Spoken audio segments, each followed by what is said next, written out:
किस तरफ ये इशारा कर रहे हैं, बड़ी जानकारी एक और आपके सामने। ईरान से इस वक्त की बहुत बड़ी खबर ये कि तेहरान में भी धमाके की खबर सामने आ रही है। तेहरान में सुनी गई है धमाके की आवाज, ये जानकारी भी सामने आ रही है। हम आपको लगातार जो वीडियोस सामने आए हैं वो भी दिखा रहे हैं।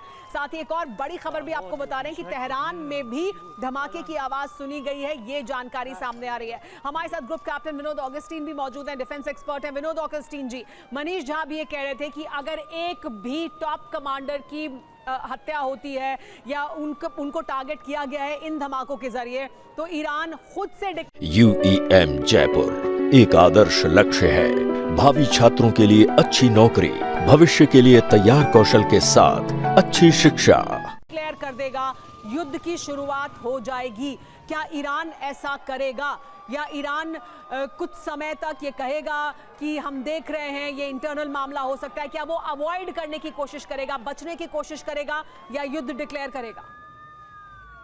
अच्छा सवाल है सुमेधा जी, लेकिन मुझे ये बात गले से नहीं उतर रहा है। बंदर अब्बास, तबरीज, ऐवास, फरन, तेहरान में जैसे आप जिक्र कर रही हैं, और जहाँ तक मैं सुन रहा हूँ फ्रेंच टीवी में देख रहा था, कासिम करके एक जगह है, वहाँ पे भी अटैक की बातें चल रही हैं। एक साथ इन सारे जगहों में एक जैसा गैस लीक, आप बताइए, मैथमेटिकल इम्पॉसिबिलिटी है। तो इसमें कोई संदेह नहीं है कि अटैक शुरू हो चुका है। क्या USS लिंकन और अपने दीगो गार्शिया से अटैक हुआ है एरियल रास्ते से, या फिर उनके जो गाइडेड म्यूनिशन के 2 शिप्स आए थे जिसका हमने परसों नरसों रिपोर्ट किया था, उनके तरफ से कोई क्रूज मिसाइल अटैक हुआ, ये अभी समय जाने से पुष्टि की जाएगी। लेकिन सबसे इम्पोर्टेंट बात ये है आपका सवाल कि अगर ईरान वॉर डिक्लेयर कर देगा तो ईरान के ऊपर बाकी जो अलाइज हैं, US अलाइज हों या इजराइल की अलाइज हों, उन्हें भी ये लपेटे में, मतलब इस वॉर के लपेटे में सुमेरा जी लेने की कोशिश करेंगे, क्योंकि ईरान ने वॉर डिक्लेयर कर दिया है।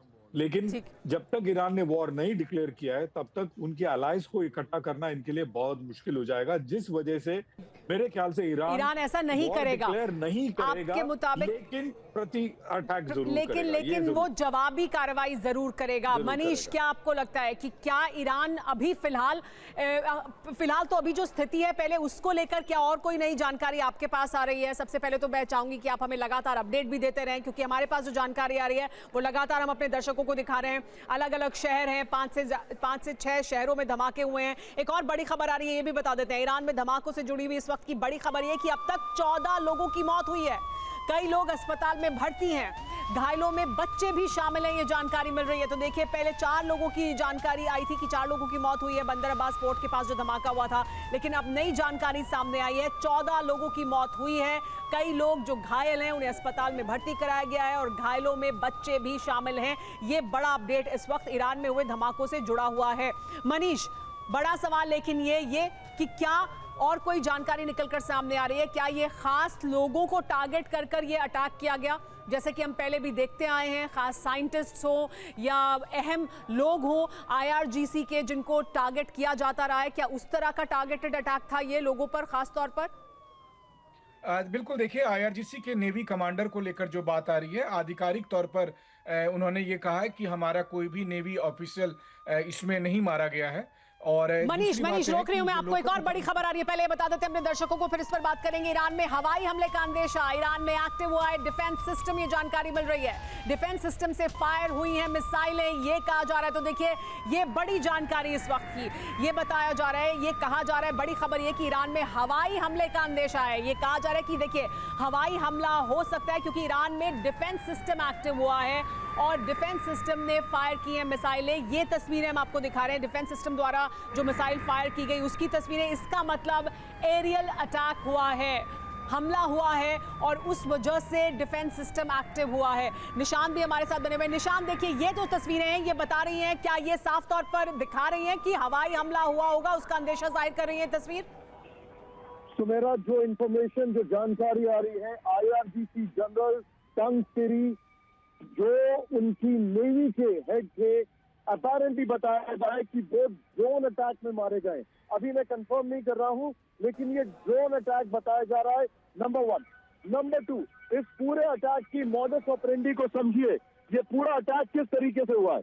ये अटैक हुआ है एग्जैक्टली उसी तरीके से जैसे लेबनान में अटैक किए गए थे मोबाइल फोन वाले, अगर आपको याद होगा। उसके बाद बहुत बड़ा, उसके 6 दिन के अंदर, 7 दिन के अंदर नसरुल्लाह के बंकर से अटैक किया गया था।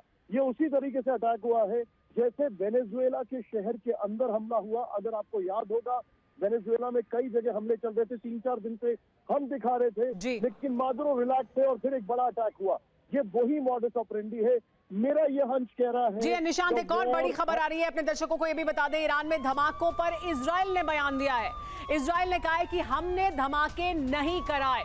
इजराइल ने कहा है कि ये धमाके हमने नहीं कराए हैं। ईरान में जो धमाके हुए हैं उसको लेकर विनोद ऑगस्टीन हमारे साथ बने हुए हैं लगातार। विनोद ऑगस्टीन, आप इसको किस तरह से देखते हैं कि इजराइल साफ तौर पर इनकार कर रहा है कि ये हमने धमाके नहीं कराए हैं? देखिए, 7 धमाके 7 अलग शहर में एक ही समय में, जैसे मैं कह रहा हूँ, मैथमेटिकल इम्पॉसिबिलिटी है। तो ये धमाके किसने कराए, ये अपने आप में बहुत बड़ा प्रश्न चिन्ह है। मैं कुछ हद तक डायरेक्ट इन्वॉल्वमेंट इजराइल का होने की संभावना कम, और Abraham Lincoln, USS Abraham Lincoln के जो कैजुअल बैटल ग्रुप है उसका ज्यादा मैं मानता हूं, क्योंकि आप एक और धमाका कल रात को आया था, डीओजे ने जो निकाला था, वो है एपिस्टीन फाइल्स।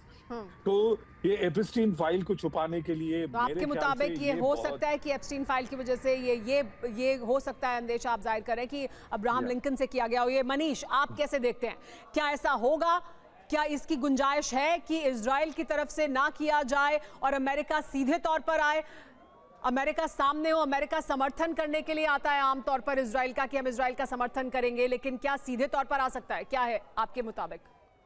देखिए, आज सुबह से ही लगातार हम टीवी 9 पर अपने दर्शकों से कह रहे हैं कि एप्स्टीन फाइल्स में जिस तरह से ट्रंप बहुत बुरी तरह से गिर गए हैं, उनके लिए एक बहुत बड़ा राजनीतिक तूफान खड़ा हो गया है। ऐसी स्थिति में अपने समर्थकों का ध्यान भटकाने के लिए और अमेरिका के लोग, अमेरिका की मीडिया का ध्यान बांटने के लिए ट्रंप कुछ भी कर सकते हैं।